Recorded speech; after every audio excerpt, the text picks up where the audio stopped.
Assalamualaikum warahmatullahi wabarakatuh. Perkenalkan, saya Silpi Widiawati, NIM 857111411. Saya mahasiswa Universitas Terbuka.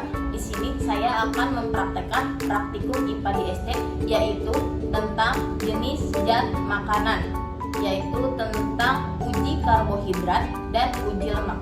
Baiklah, mari kita mulai.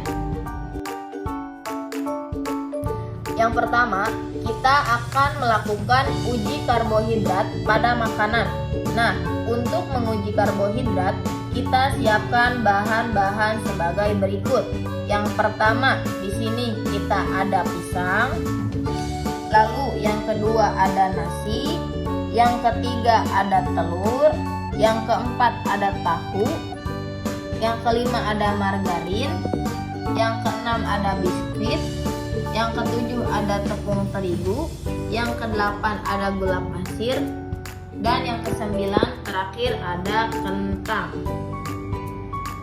Kita juga siapkan betadin untuk menguji apakah bahan makanan tersebut mengandung karbohidrat atau tidak.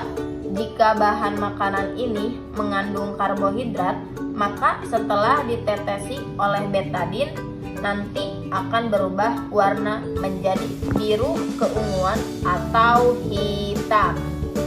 Baiklah, mari kita mulai teteskan betadin ke alat bahan-bahan yang sudah saya sajikan tadi.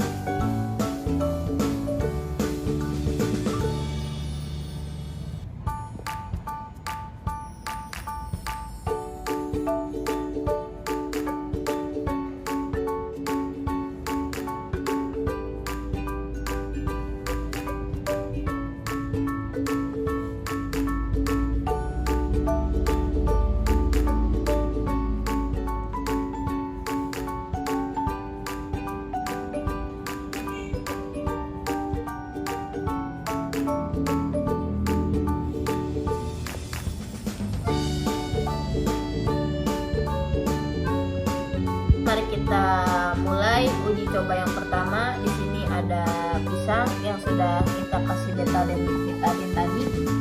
Kita lap dulu pisangnya pakai tisu. Lalu terlihat ya ada titik warna hitam dan ternyata pisang mengandung karbohidrat. Lalu di sini ada nasi. Di sini nasi berubah warna hitam keungu-unguan. Berarti nasi disebut mengandung karbohidrat. Lalu ada telur rebus. Di sini telur rebus warnanya tidak berubah warna ya, tetap berwarna betadin. Berarti telur rebus tidak mengandung karbohidrat. Lalu ada tahu di sini. Tahu tidak berubah warna, tetap sama berwarna betadin. Berarti disebut tidak mengandung karbohidrat. Lalu juga ada margarin. Di sini margarin berubahnya warnanya tetap sama ya, berwarna betadin. Berarti margarin tidak mengandung karbohidrat. Lalu ada biskuit. Di sini biskuit berwarna hitam ya. Berarti biskuit mengandung karbohidrat. Lalu di sini ada tepung terigu. Tepung terigu terlihatnya berwarna hitam keunguan. Berarti tepung terigu mengandung karbohidrat. Lalu ada gula pasir. Di sini gula pasir warnanya tidak berubah, tetap berwarna betadin. Berarti gula pasir tidak mengandung karbohidrat. Dan yang terakhir, kentang juga kita lap pakai tisu. Ternyata kentang berubah warna menjadi hitam. Dan kentang disebut sebagai mengandung karbohidrat. Baiklah, uji coba kita kali ini. Kesimpulannya dari uji karbohidrat ini, yang mengandung karbohidrat adalah yang pertama ada pisang, nasi, biskuit, tepung terigu, dan kentang. Selanjutnya, yang kedua yaitu uji lemak makanan. Alat dan bahan yang digunakan yaitu alat-alat terdiri dari senter, kita menggunakan HP, lalu ada sendok, lalu ada sampul coklat, lalu ada gelas plastik. Untuk bahan-bahan yang digunakan yaitu yang pertama ada susu, ada margarin, ada seledri, ada kacang tanah, ada minyak goreng, ada wortel, ada pepaya, ada kemiri, ada santan, ada biji jagung, singkong, dan terakhir air. Pertama, kita siapkan 12 sampul coklat yang sudah saya gunting tadi. Kita siapkan sendok untuk mengoles air. Lalu saya akan mengores air ke sampul coklat yang sudah dipotong tadi.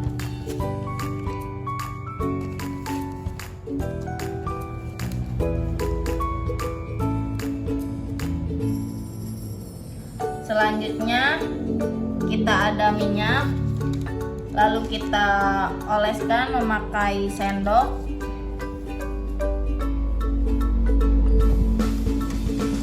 Diamkan sampai 10 menit.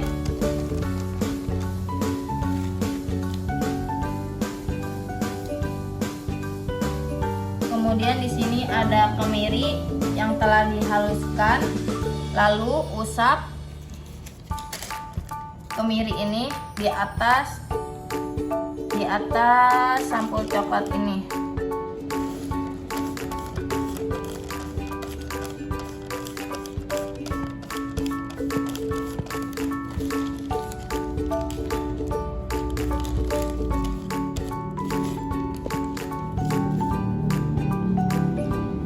Lalu di sini ada margarin. Margarin kita oleskan ke sampul coklat.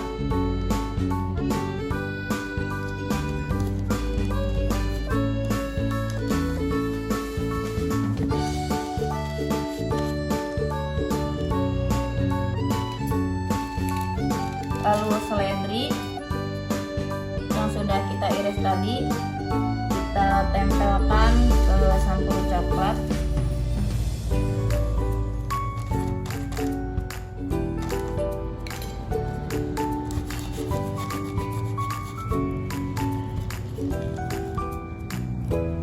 Lalu kita balurkan wortel, oleskan ke sampul coklat ini.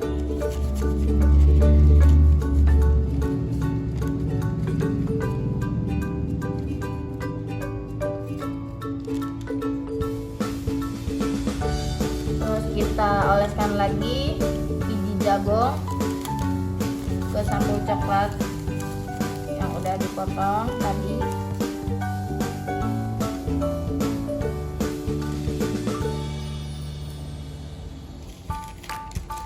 Lalu di sini ada singkong, kita oleskan di atas sampul coklat ini.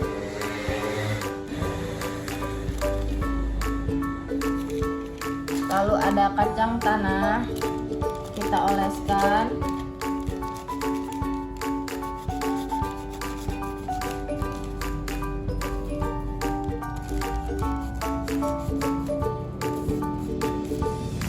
Tanah. Lalu ada pepaya yang sudah kita bubuhkan tadi, kita oleskan di atas sampul coklat ini.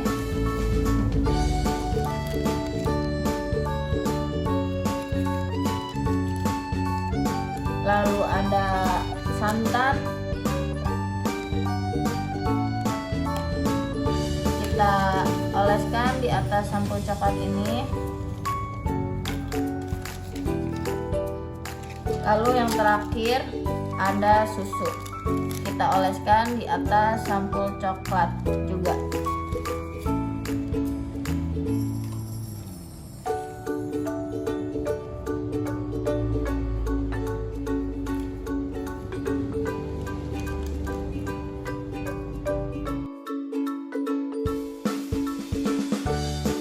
Setelah didiamkan selama kurang lebih 10 menit, sampul coklat yang ditetesi air tidak meninggalkan bekas apapun. Sedangkan sampul coklat yang diolesi minyak meninggalkan bekas dan terasa licin apabila diraba.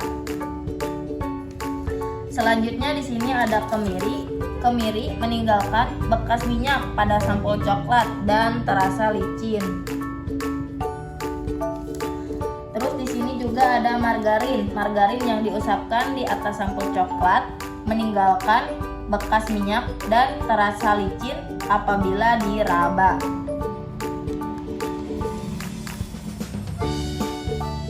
Lalu juga ada seledri. Seledri yang diusapkan pada sampul coklat tidak meninggalkan bekas apapun. Lalu ada kacang tanah. Kacang tanah yang diusapkan di atas sampul coklat meninggalkan bekas minyak dan terasa licin apabila diraba. Lalu ada wortel. Wortel yang diusapkan di atas sampul coklat tidak meninggalkan bekas apapun. Biji jagung juga tidak meninggalkan bekas apapun, sama seperti wortel. Lalu ada singkong. Singkong juga sama, tidak meninggalkan bekas apapun. Lalu pepaya yang diusapkan tadi tidak meninggalkan bekas pada sampul coklat. Selanjutnya ada air santan. Air santan yang diusapkan meninggalkan bekas minyak dan terasa licin apabila diraba. Lalu yang terakhir ada susu. Susu yang diusapkan di atas sampul coklat meninggalkan bekas minyak dan terasa licin apabila diraba. Dari kegiatan praktikum yang telah dilaksanakan tadi, dapat diketahui bahwa makanan yang mengandung lemak terdiri dari kemiri, lalu margarin, lalu kacang tanah, terus ada santan, ada susu, minyak goreng. Lalu sedangkan bahan makanan yang tidak mengandung lemak terdiri dari wortel, seledri, pepaya, air, dan biji jagung dan singkong. Mohon maaf bila ada salah. Wassalamualaikum warahmatullahi wabarakatuh.